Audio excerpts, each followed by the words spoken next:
It's fairly cheap. It works way better than anything I've done before cleaning manually by hand, and it requires almost zero effort on my part. Hey everybody, Jonathan Hitchcock here again with the Custom Craftsman Woodworking. Wanted to talk to you guys today on the topic of saw blades and router bits and cleaning them, which isn't as probably popular of a topic as the actual which kind to buy. That I have opinions on I can give later, but one of the things that I have discovered as a woodworker, a lot of people think when your blades are not cutting, you're getting burning in your wood, or there's the motor's bogging down and there's just more effort needed to push through on your table saw. Oftentimes, it's not necessarily that the carbide is dull yet, it's that you have a lot of pitch that has built up on your blades, especially if you're doing things with pitchier wood, pine and things like that. You'll get this buildup. I'll see if I can zoom in here. You can see when I was first starting woodworking, I almost thought that my blades were rusting. And it's just this kind of brown pitch that builds up right on the carbide teeth. And that'll get caked on there from the heat and everything as the saw blade's spinning. And the longer you leave that on there, the more kind of caked on it gets. And it actually starts then to degrade the carbide and dull your blade. So in an ideal world, we would all be cleaning our blades, I guess nightly, but you know, after a few weeks of use. I try each project I do, after the project is done, I try and clean my blades.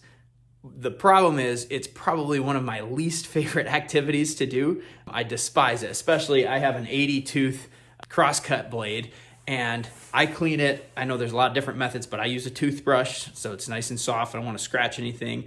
And I clean it in my utility sink with some simple green and hot water, and I'll just scrub at each of those teeth. You get 80 teeth around, and if you haven't cut your finger, you got to then flip the blade and do it all over again. So, and that's one blade done. And I've got a 24 tooth rip blade, I've got a 60 tooth crosscut, and so I'm doing multiple at a time.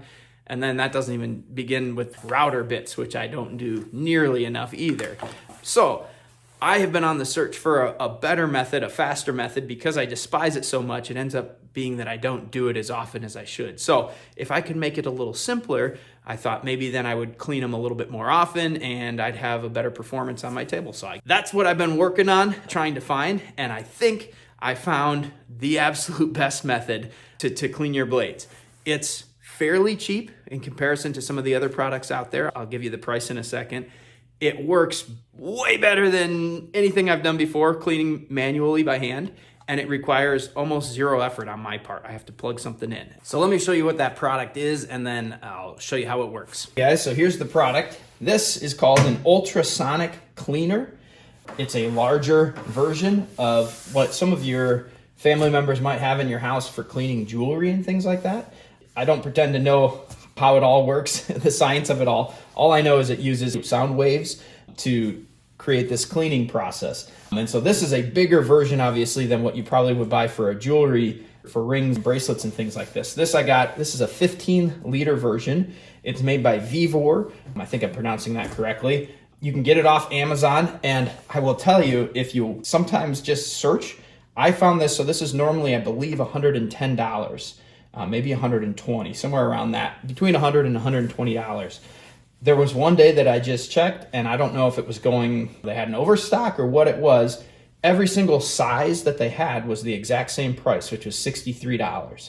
So this was the biggest one that they had listed, the 15-liter, which is awesome because it'll help fit my saw blades, my 10-inch saw blades in there.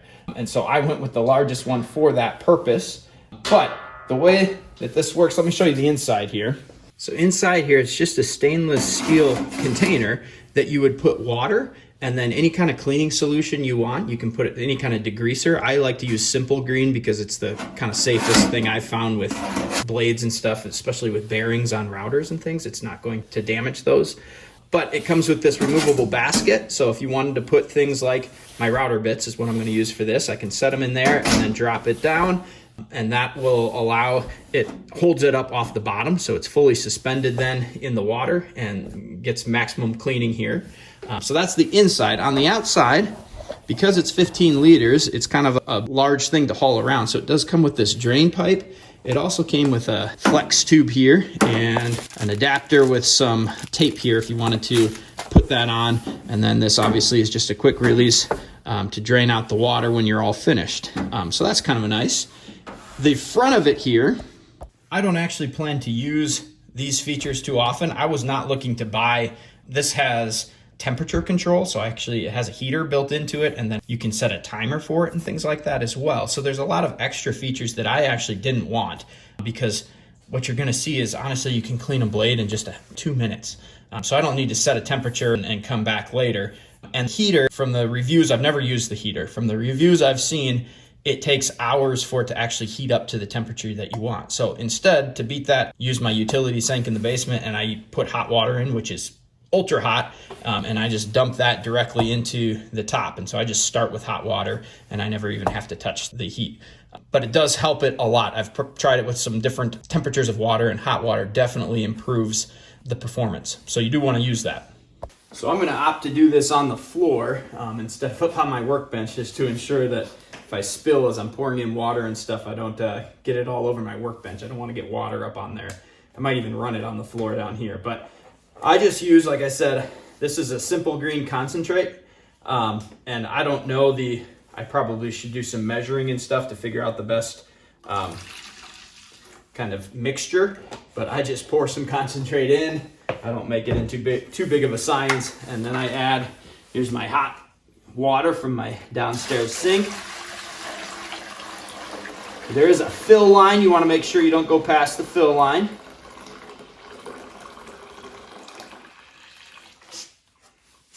And that's all there is to it. Before I put this blade in, I just wanted to show you what these carbide teeth look like. This is the one I just pulled out of my table saw. This is my 60 tooth crosscut blade. And you can see, hopefully, that kind of rust look. This has not been cleaned in over a month. And so you can see it's kind of coated with those, this side looks a little bit better. Yeah, that one's not as bad. But even inside, if I look down, I'm not sure the video will pick it up, but if I look down just straight on with it, these carbide teeth have just this kind of resin. I've cut some different plywood and melamine and things like that. All of those have some really strong adhesives in them. And as the blade is going through them, it heats it up and then ends up melting it kind of on your carbide teeth. And then that buildup just creates issues. So the more often you can clean your blades, the better. So let's put this one, this is probably my dirtiest one. Let's put this one in to start and see, you got the before now. Let's see what the after looks like. As I go to turn on this cleaner, let me show you what it looks like here as it fires up. The fan there's some sort of fan that instantly turns on, and the timer starts right away. You can set the time for more or less, or pause it at any point in time, and then obviously set the temperature as well. I don't have the temperature on right now. But one thing that's important, this has 3 kind of modes that you can put the machine into. This one's called degas mode, full wave, and semi-wave. Degas is for when you first pour in a new solution. Any kind of air bubbles that are in the solution prevent that process from happening. So degas actually sends all the bubbles up to the top. So that's what you want to run anytime you just do what we just did and pour a new solution in there. You want to degas it for a few minutes to get the air bubbles out of the solution. Full wave is just your full power mode. That's what I use every single time. You know, if you have some more delicate kinds of things, because I did bring this out, they have a list here of other things that this can also be used for. So type of items that can be cleaned: glasses, office supplies like rulers and scissors and pen seals, etc., toothbrushes, razor blades, combs, rings, necklaces, earrings, metal tableware, ceramic tableware, dentures. All of these things, you know, obviously there's a lot more. I clean all of my knives. I like to carry pocket knives. I clean all those, and it does an amazing job. So it's got many more functions than just you know, blades and router bits, but that's what I mainly use it for. So I'm going to fire this up. The one thing I will say that is absolutely terrible about this is the sound that it makes. It's hard to describe. I don't know if the video will pick it up, but I'm going to turn this on, and then I'm going to grab a pair of headphones myself because I'll go insane if I have to just stand here listening to it.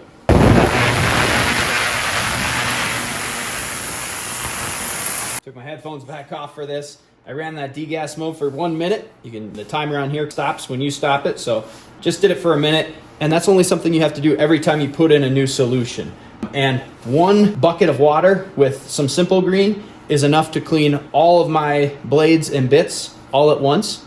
I don't have to do it every blade. You don't have to put in a new bucket of water and more degreaser. You can use the same stuff until it really starts to get, when I can't see through the water, that's when you might want to stop. But unless I'm cleaning carburetors or small engine parts or something like that, and that's really greasy, I haven't had that problem at all. I would recommend, if you can afford it, they make a smaller version of this, and like I said, I think $63 was the price for the small one. I believe off the top of my head it's just 1 liter.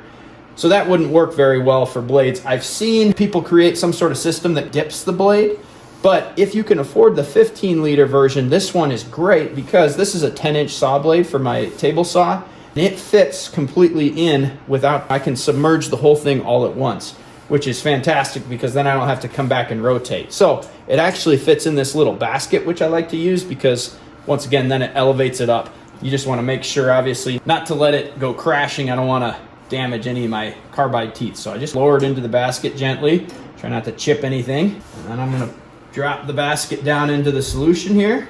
And I'll change your view here so you can see exactly what's happening. So all the bubbles that you see right now are what the degassing brought to the surface, so you can't see through. But as I run it a little bit, there is a lid, so you can put the lid on if you want, but I'm gonna leave the lid off for you so you can watch it work. But I am gonna put my headphones back on so I don't go crazy. Time is currently at 18:56. Let's see what it looks like after, let's run it for 2 minutes and see how it works.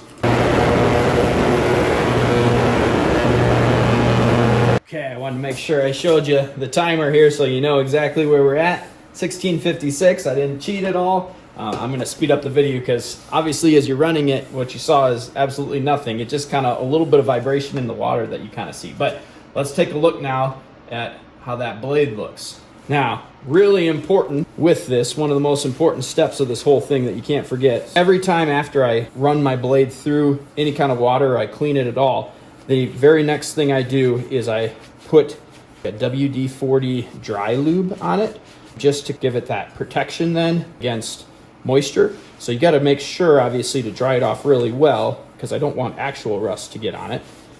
But then after drying it, I'll spray it with some WD-40 dry lube and that helps coat it. This is the side where all that pitch was. Let's take a look here. I don't know if you can see, but 2 minutes in, guys, that's a better looking result than I've gotten after 30 minutes of scrubbing with a toothbrush. And it looks like a brand new blade. I got a scratch here, but it cleans it just gorgeously, the whole thing. And so look at the teeth are just, you get that original shine out of the package of those carbide teeth. And I can't overstate just the importance of that. Now this blade will be 10 times sharper when I go to cut than what I've been experiencing just these last few weeks. And I've put off cleaning this just because it was such a miserable job to do. So I'll spray this down now with dry lube, and then this blade, I might actually put it back in just for 1 more minute, just for fun, another minute or two. Okay, ran it 1 more minute. I can already see, I mean, it just looks gorgeous. Just looks like a brand new blade sitting in there. So that's the simplest possible cleaning I have ever done.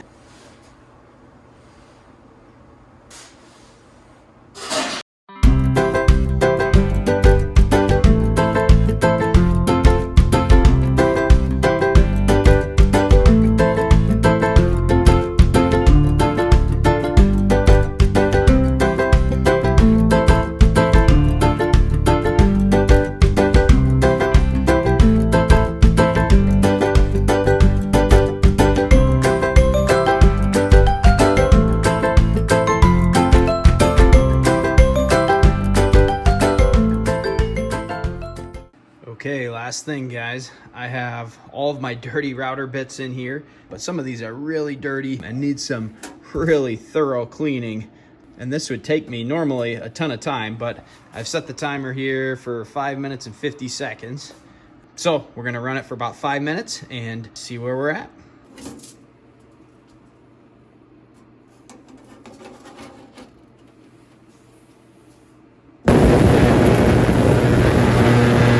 One thing that I didn't mention earlier, guys, that I should be clear on when you are running these, you don't want to stick your fingers and hands in the solution. Whatever the scientific process is that is happening can actually cause some nerve damage and kind of joint pain after a while with prolonged contact. So it's not something you want to be sticking your hands in to grab things. I'm going to stop the whole thing, take it out, and then go from there.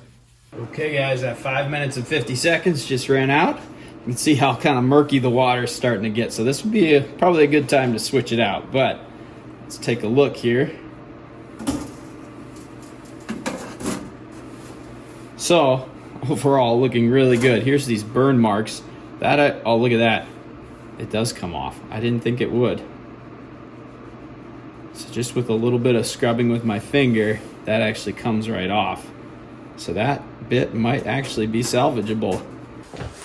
So unlike when I dry my saw blades, I just use some paper towel or shop rags, whatever it is. The router bits, a lot of these have bearings, and there's a lot of nooks and crannies that are really difficult to fully dry out. And it's important, especially with the ones with bearings, that you don't leave those wet. And so I use a little bit of compressed air, and I just blow on those to kind of clean some of those out.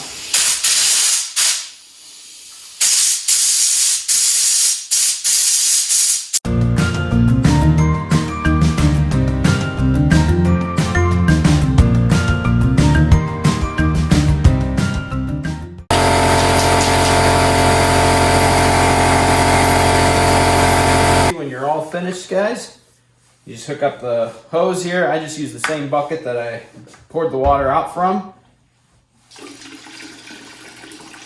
Dump out the dirty water here.